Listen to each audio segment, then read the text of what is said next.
প্রিয় জ্ঞান পিপাসু দর্শক মণ্ডলী, বহুকাল হতে মানব হৃদয়ের একটি গুরুত্বপূর্ণ প্রশ্ন হল, কিসে কর্মবন্ধন থেকে মুক্তি পাওয়া যাবে? কিসে পুনর্জন্মের হাত থেকে মুক্তি পেয়ে কৈবল্য ধাম বা বিষ্ণু ধামে যাওয়া যাবে? ভারতীয় দর্শনে কর্ম ও পুনর্জন্ম দুটি অতি গুরুত্বপূর্ণ বিষয়, গভীরভাবে যুক্ত দর্শনীয় ধারণা। এই ধারণা শুধু বেদ, উপনিষদ, মহাভারত, রামায়ণ বা অন্যান্য পুরাণে নয়, গরুড় পুরাণেও বিশেষভাবে গুরুত্ব সহকারে উপস্থাপিত হয়েছে। গরুড় পুরাণ হিন্দু ধর্মের অষ্টাদশ মহাপুরাণের একটি, যা মূলত শ্রীবিষ্ণু ও তার বাহন পক্ষীরাজ গরুড়ের মধ্যকার কথোপকথন বা প্রশ্ন উত্তর আকারে গঠিত। এটি একটি বিশুদ্ধ সাত্ত্বিক পুরাণ হিসাবে পরিচিত। গরুড় পুরাণে মৃত্যুর পর জীবাত্মার গতি, যমলোকের বিচার প্রক্রিয়া, পুনর্জন্মের ধারণা ও কারণ তথা মুক্তির পথকে বিস্তারিতভাবে ব্যাখ্যা করে। আসুন, আজকের পর্বে আমরা মূলত গরুড় পুরাণের আলোকে কর্মের প্রকৃতি, প্রকারভেদ, ফলাফল, মৃত্যুর পর আত্মার অবস্থা, পূর্বজন্মের প্রক্রিয়া এবং পরম মুক্তির বিষয়ে বিশদভাবে জানার চেষ্টা করব। পর্বটি শেষ অবধি দেখলে অনেকগুলি বিষয় সুস্পষ্ট ধারণা পাওয়া যাবে আশা রাখি। পর্বটি ভালো লাগলে একটি লাইক করতে ভুলবেন না। চ্যানেলে নতুন হলে সাবস্ক্রাইব করে বেল আইকনটি চেপে দিন সবার আগে নোটিফিকেশন পাওয়ার জন্য। আসুন শুরু করি। প্রথমে আমরা কর্ম তথা কার্যকারণ সূত্র জানার চেষ্টা করি। কর্ম কি? গরুড় পুরাণ অনুসারে কর্ম বলতে মানুষের জন্ম থেকে মৃত্যু পর্যন্ত ইচ্ছায় বা অনিচ্ছায় মানুষের দ্বারা যে কার্য সম্পাদিত হয় তার সবটাই বোঝায়। এই প্রত্যেকটি কাজের একটি ফল আছে, যাকে কর্মফল বলা হয়। এখানে গরুড় পুরাণ কর্মকে তিনটি ভাগে ভাগ করেছে: সৎকর্ম বা পুণ্যকর্ম, অসৎকর্ম বা পাপকর্ম এবং পাপ পুণ্যের মিশ্রণে মিশ্র কর্ম। প্রতিটি কর্মই জীবনের পরে আত্মার গতি নির্ধারণে প্রধান ভূমিকা পালন করে। গরুড় পুরাণ অনুসারে আবার এই কর্ম তিন প্রকার। প্রথমটি সঞ্চিত কর্ম, অর্থাৎ পূর্বজন্মে কৃত কর্ম, যা পুঞ্জীভূত কর্মফল নিয়ে এই জন্মে আমাকে ভোগ করতে হবে। প্রারব্ধ কর্ম, বর্তমান জীবনে যে কর্মফল বাধ্য হয়ে ভোগ করতে হয়। ক্রিয়ামান কর্ম, বর্তমান জীবনে যে কর্ম সম্পাদিত হচ্ছে এবং যার ফল ভবিষ্যতে ফলিত হবে। এবার আমরা কর্মের ফল ও ন্যায় বিচারের কথায় আসি।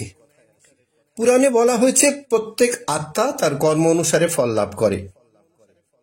যে ব্যক্তি সমস্ত জীবন সৎকর্ম করে তার জন্য সুখময় গতি নির্ধারিত হয়, আর যারা পাপ কার্যে লিপ্ত থাকে তাদের যমলোক ও নরক ভোগ অনিবার্য। তাই তো গরুড় পুরাণে বলা হয়েছে, কর্মণা জন্ম ভো ভবেৎ, কর্মই জন্মের মূল কারণ। প্রিয় দর্শক মণ্ডলী, এবার আমরা মৃত্যুর পর আত্মার গতির কথা জানব। গরুড় পুরাণ অনুসারে মৃত্যুর সময় দুটি পৃথক ঘটনা ঘটতে দেখা যায়। যারা সমস্ত জীবন পুণ্যকর্মে রত ছিল, যারা হরিভক্ত সাধন ভজনশীল, তাদের মৃত্যুর সময় বিষ্ণুদূত এসে তাদের আত্মাকে বিষ্ণুলোকে নিয়ে যায়। অপর ক্ষেত্রে মৃত্যুর সময় যমদূত আত্মাকে দেহ থেকে বিচ্ছিন্ন করে যমপাশে বেঁধে নিয়ে যায়।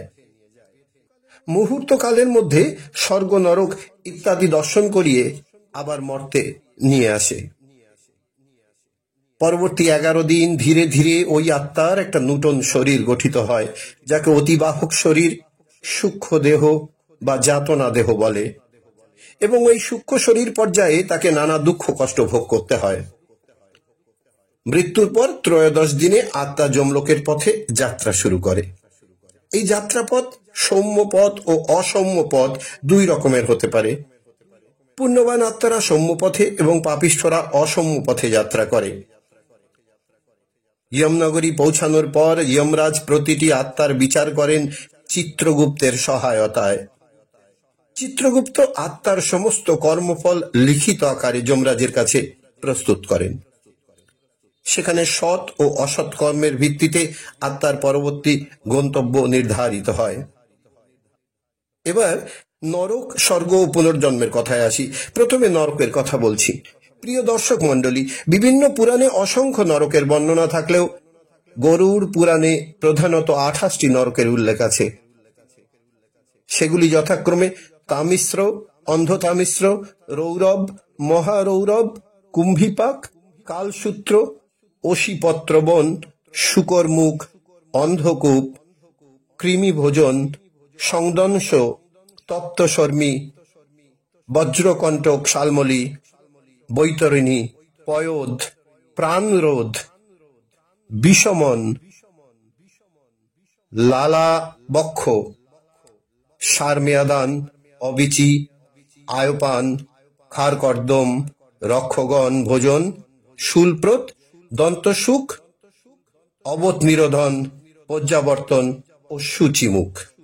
এক এক প্রকার অসৎ কর্মের জন্য এক একটি শাস্তি স্বরূপ এক একটি নরক ভোগের ব্যবস্থা। এইসব নরকে আত্মা ভীষণ কষ্ট ভোগ করে। মৃত্যুর পর পিতৃতর্পণ বা শ্রাদ্ধ না হলে আত্মা আরো বেশি কষ্ট পায়। এবার আসি স্বর্গের কথায়। সৎকর্মে উৎসাহী আত্মারা স্বর্গে স্থান পায়। স্বর্গে দেবতাদের সান্নিধ্য, অনন্ত সুখ ভোগ, অপ্সরাদের নিত্য দর্শন ইত্যাদি অগণিত সুখ ভোগ করে তারা। কিন্তু স্বর্গেও আত্মা চিরস্থায়ী নয়। কর্মফল শেষ হলে তাকে পুনর্জন্ম নিতে হয় এই ধরায় কোনো না কোনো যোনিতে। আত্মার পুনর্জন্ম নির্ভর করে পাপ পুণ্য সংমিশ্রণের উপর। যমরাজ আত্মার যোনি নির্ধারণ করেন। সে কোন জাতি, কোন শ্রেণীতে, কোন রূপ নিয়ে, কোন ধর্মের মানুষ হবে তা ঠিক করে দেন স্বয়ং যমরাজ। আর ভজনশীল ব্যক্তি কোথায় কিভাবে পুনরায় জন্মাবে তার স্পষ্ট ধারণা আমরা শ্রীমদ্ ভাগবত গীতায় দেখতে পাই।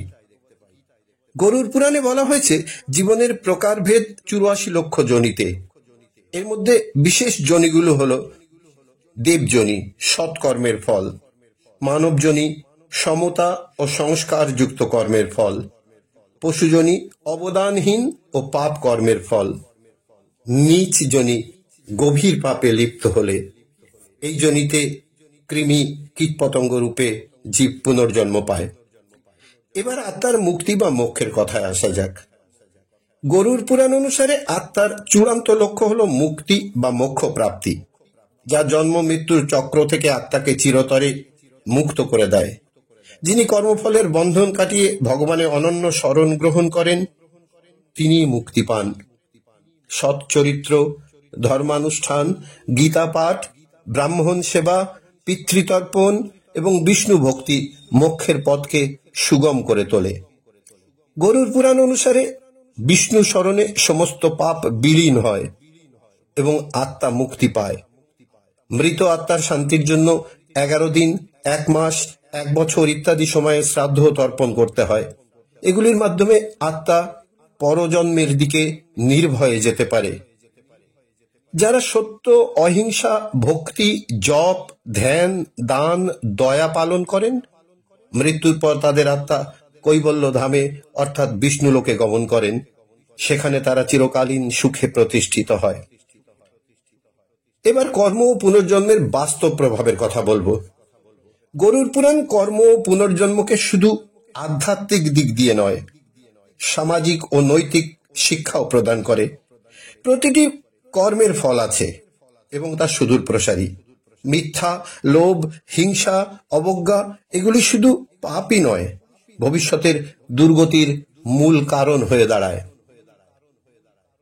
এই দর্শনের ফলে ব্যক্তি সতর্ক হয়ে কর্ম করে, পরিবারে শ্রদ্ধা বাড়ে, সমাজে সদ্গুণ প্রসার লাভ করে। যে ব্যক্তি আত্মার মুক্তির পথ খোঁজেন তার জন্য গরুড় পুরাণ প্রকৃত পথ প্রদর্শক। গরুড় পুরাণ কর্ম ও পুনর্জন্মের এমন এক দার্শনিক কাঠামো উপস্থাপন করে যা মানুষকে সৎ পথে চলতে উদ্বুদ্ধ করে। এটি কেবল একটি ধর্মীয় গ্রন্থ নয়, এটি এক গভীর নৈতিক, আধ্যাত্মিক ও সামাজিক নির্দেশিকা। আমাদের প্রতিটি চিন্তা, বাক্য ও কাজ ভবিষ্যতের দিশা নির্ধারণ করে। তাই জীবনকে সুচারুভাবে পরিচালনা করতে হলে গরুড় পুরাণের শিক্ষার অনুসরণ একান্ত অপরিহার্য। যথার্থ কর্মের দ্বারা ও ভক্তির অনুশীলনে আত্মা মুক্তি পেতে পারে। মৃত্যুর পর কোথায় যাব তা আমাদের বর্তমান জীবনই ঠিক করে দেয়। সুতরাং মানব জীবন একটি বিরল সুযোগ, যা কর্ম, জ্ঞান ও ভক্তির সমন্বয়ে মুক্তির দিকে এগিয়ে নিয়ে যায়। সুধী দর্শক মণ্ডলী, আজ এ পর্যন্ত। পরবর্তী পর্বে অন্য একটি বিষয় নিয়ে আপনাদের সামনে উপস্থিত হব। ততক্ষণ পর্যন্ত সবাই মিলে বলুন রাধা রাধা।